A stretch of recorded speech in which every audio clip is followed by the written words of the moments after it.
Lesson 6.8 is dispersion of Rhodian Jews to Africa, Rhodesia, and the Belgian Congo. The common denominator here is that the Rhodian Jews are Italian subjects. Their culture is not a Judeo-Italian culture, but because of colonization, they remained Italian subjects. So at the end of the 19th century, it was apparent the Ottoman Empire was going to break up. The Jews feared the Young Turk Revolution. They feared mandatory military conscription. Rhodes was a small island. There was little economic future possibility for youth. And so they dreamed, based on what Greek Orthodox peers told them about how to make a fortune or where they could make a fortune in the big world, in the Americas or Africa. That's where they followed. So they went, in the total picture, they went to Seattle, they went to Brazil, they went to Africa. First, they went to Egypt. But the dream was eventually to settle and develop in Rhodesia and later the Belgian Congo. The beginning of Rhodian settlement in Rhodesia was as follows. In 1895, Musa and Gabriel Benatar arrived in Salisbury, Rhodesia, and in 1905, an influx of Rhodians established in the northern remote outposts of Shakari, Gatuma, Darwindale, Shamva, Ifal Flats, Kwekwe, Penhalonga, and Bindura, but they eventually established themselves in larger enterprises in the capital, Salisbury. In Rhodesia, at first, the Jews had farms or general stores in the northern part of the country, but most moved to the capital, Salisbury, where they established a Sephardi synagogue, the Sephardic Hebrew congregation, in 1931. The Rhodian Jews were part of the establishment of a synagogue in Bulawayo. The Rhodian John Menashe was mayor of Bulawayo, and B.S. Leon attained great wealth there, which he donated to Jewish and general philanthropic causes. When the white racist Ian Smith's regime fell in 1979, many Jews migrated to Israel, South Africa, Dallas, or Atlanta. Under the corrupt regime of Mugabe, most of the remaining Jews have suffered economically, and the Sephardic community dwindled. In recent years, due to small numbers, it merged with the Ashkenazi community. In 2003, the synagogue in Bulawayo burned down in precarious circumstances, and services were moved to Sinai House, a defunct Reformed congregation, but the synagogue was eventually rebuilt. Here I make a map of the Congo. Notice Katanga on the bottom. That's where the Sephardim established themselves in Elizabethville, which in the independent state of Congo, the Republic of Congo, became Lubumbashi. The Belgian Congo was a Belgian colony from 1908 to 1960. In 1885, King Leopold of Belgium created the Congo Free State, his own personal colony in light of the apathy of the Belgian government, but it was supported by several Western countries. By the 20th century, due to the ruthlessness of the colonial officials against the indigenous population and their economic exploitation, the Belgian government officially took responsibility for creating the Belgian colony in 1908. In about 1895, the brothers Musa Benatar and Salomon Gabriel Benatar migrated from Rhodes via Egypt to Mashonaland in the British colony of Rhodesia. At age 12, Salomon left Rhodes as a stowaway ship passenger and arrived in Ismailia, Egypt, where he established himself at first by selling cigarettes and then opened a kiosk. After attracting his two brothers, Musa and David, to resume his activities there, as a stowaway, he headed for the southern part of Africa, where he heard about its diamonds and gold. After arriving at the port of Beira, in the Portuguese colony of Mozambique, he opened up a shop for white people. He also prospered financially by receiving from the local government a 5-year concession in 1898 for the rights to oversee the bridge crossing at the Zambezi River at the Rhodesian border. A year after the outbreak of the Boers War in South Africa, 1899 to 1902, his revenues increased when the British Army transported supplies, equipment, artillery, and soldiers via the bridge. He eventually sold the concession to the bridge and went into business for Daniels in Umtali, Rhodesia. They worked for their Ashkenazi friend Morris Daniels and the firm Daniels Brothers that operated in Umtali and Penhalonga, both in Rhodesia. Salomon then left, married in Rhodes, sold furniture for 3 years in Cairo, and returned to Umtali, where his brother Musa maintained their general store, and also married in the meantime. The store could not support 2 families, so Salomon began to look elsewhere. In 1908, in Salisbury, there were already 2 other noted businessmen, D.C. Benatar and B.S. Leon, who had become legendary wealthy men and benefactors in Rhodesia. The latter had farms with maize, corn, tobacco and cattle, and mines. Shortly afterward, he helped erect a local Sephardi synagogue. B.S. Leon and the other Rhodesian contemporaries made an impression on the Africans, since they were scrupulously exact in trading and honest. He had a general reputation of always being kind and generous. In great pursuit, Salomon Benatar set out in an expedition to the Belgian Congo.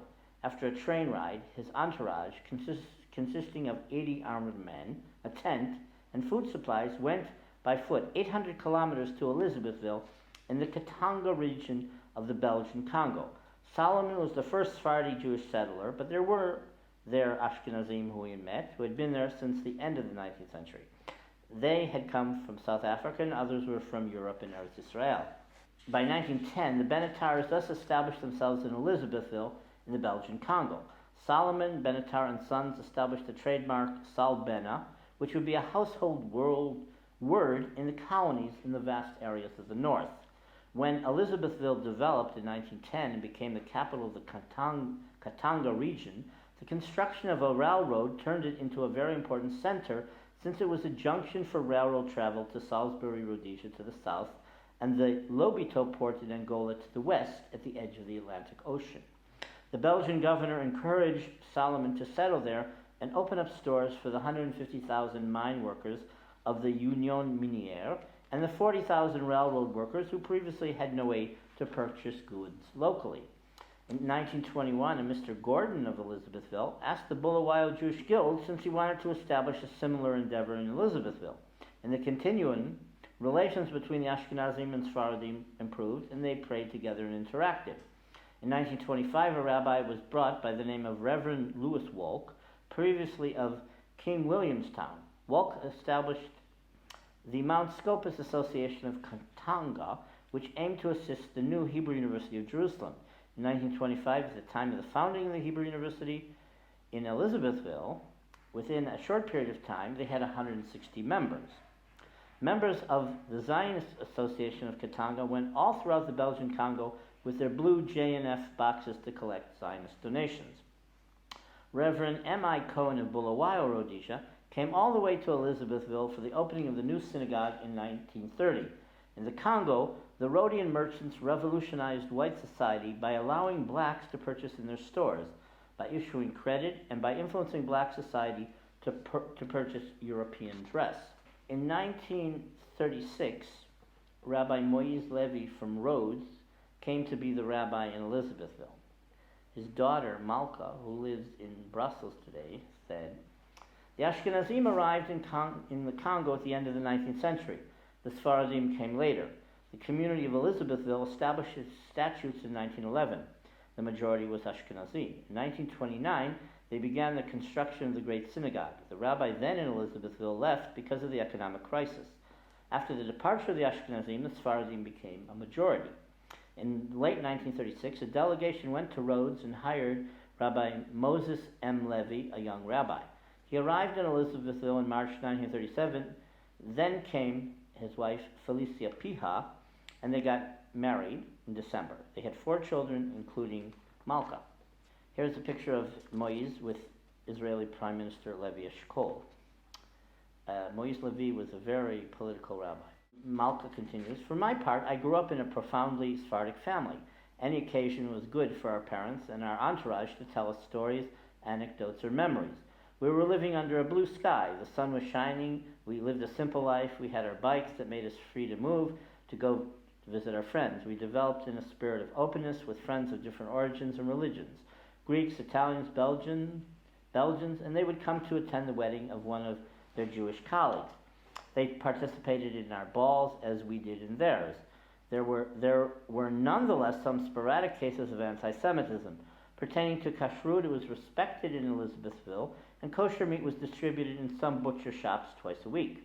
For festivals, for example, for Pesach, wine and matzah were ordered from South Africa and then sent to certain cities where there were Jews who wanted it.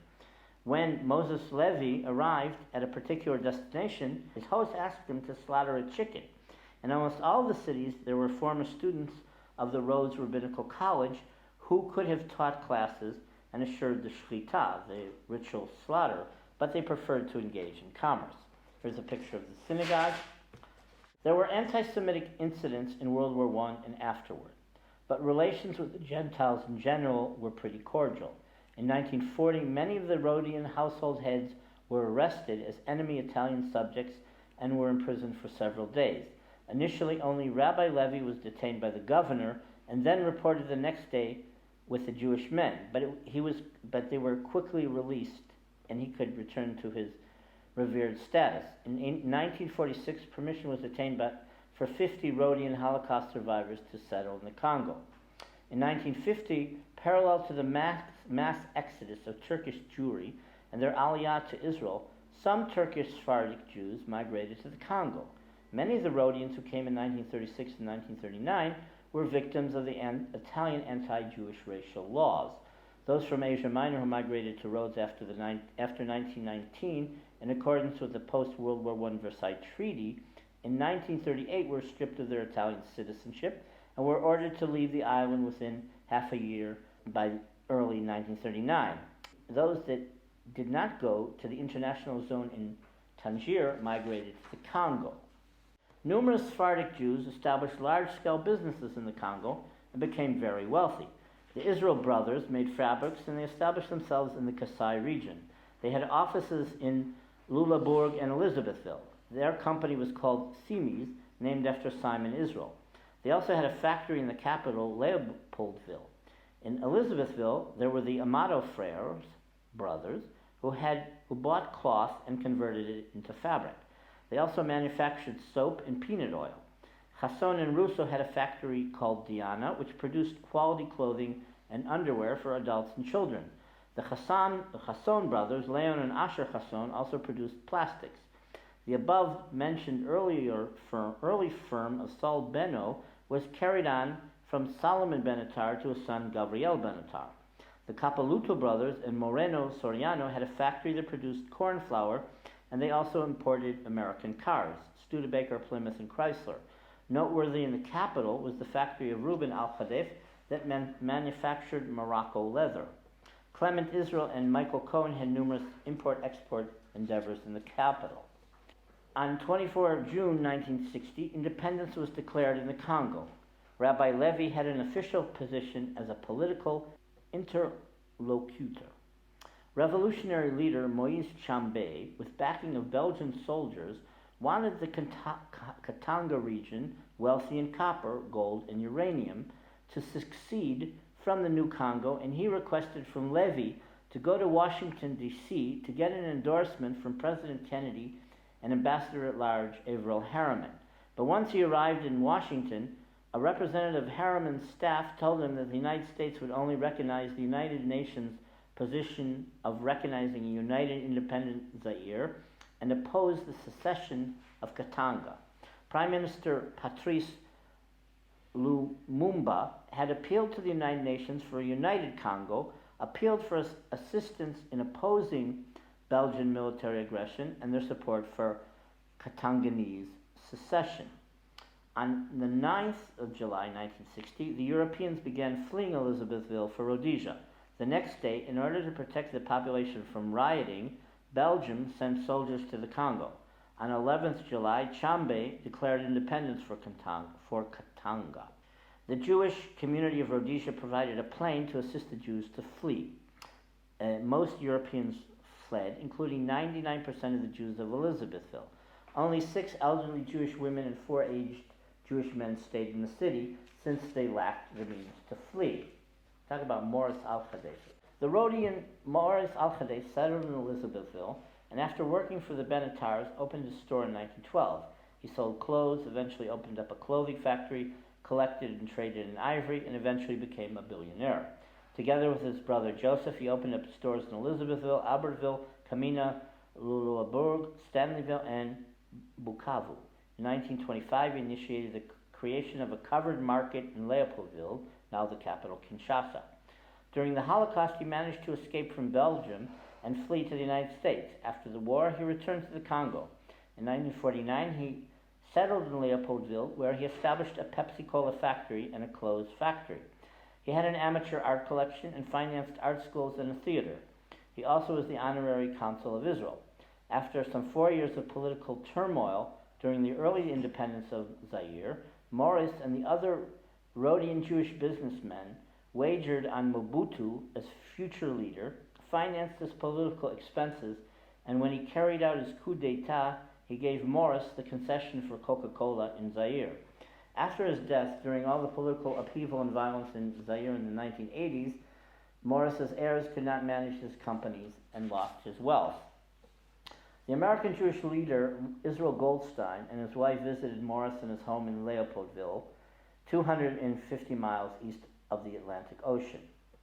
Goldstein noted that Maurice supported a group of about a dozen African artists, each receiving a weekly sum of the equivalent of $20, a very handsome sum at the time, and his local house was cluttered with paintings and sculpture made by African retirees. Goldstein noted that Al-Khadaf also had a residence outside the city and maintained a home on Central Park South in Manhattan, New York City. There were also 72 Jewish families in Leopoldville.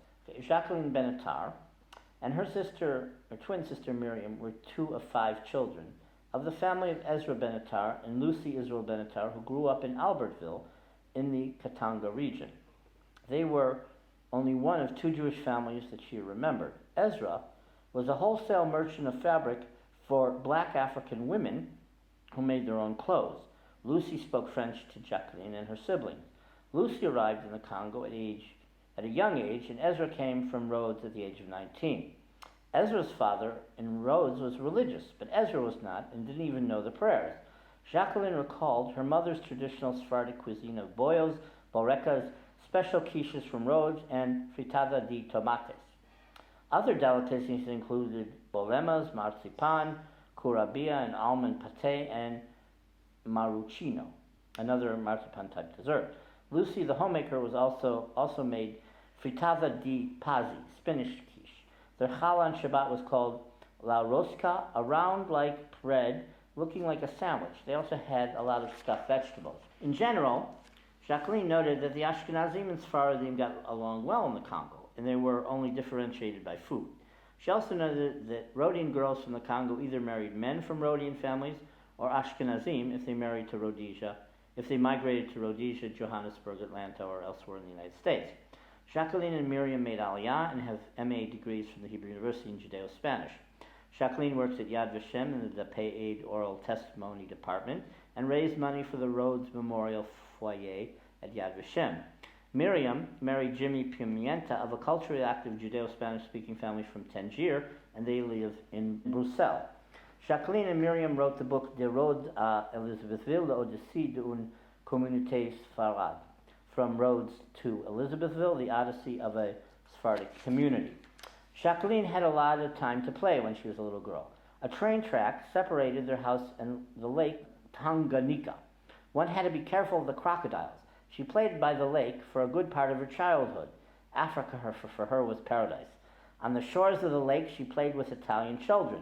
Unfortunately, once she saw her friend, a boy named Mario, get eaten by a crocodile. Jacqueline learned how to detect and avoid the crocodiles. When they left the water, they turned a sand color and blended in with the terrain. In her yard, she had poisonous snakes and noted small poisonous snakes in the banana bushes. She also remembered the native blacks fleeing when they saw small poisonous snakes. At age 12, Jacqueline learned at a local Catholic school and was taught by the nuns. She started high school in Albertville, but went to Belgium for the last 3 years. She felt very confined there in boarding school after living in the open Africa. So there are 3 sisters and 2 brothers, and they have this connection to Rhodes, even in the summers, from Africa, from the bush, in the middle of nowhere where they lived in the northern Kasai. They would go to Rhodes for a holiday, for a vacation, and go to the beach in the summer. And Rhodes is a cardinal part of their identity. They speak Judeo-Spanish. They're not religious. They're very pluralistic. They're very cosmopolitan. In Belgium, the girls were in habonim, but they're politically conservative. The Jews of Rhodes were revisionists. There's a lot more to talk about, but we don't have time. But it's an interesting array of people. So the Benatars are very wealthy, and the Al-Khadefs are very wealthy.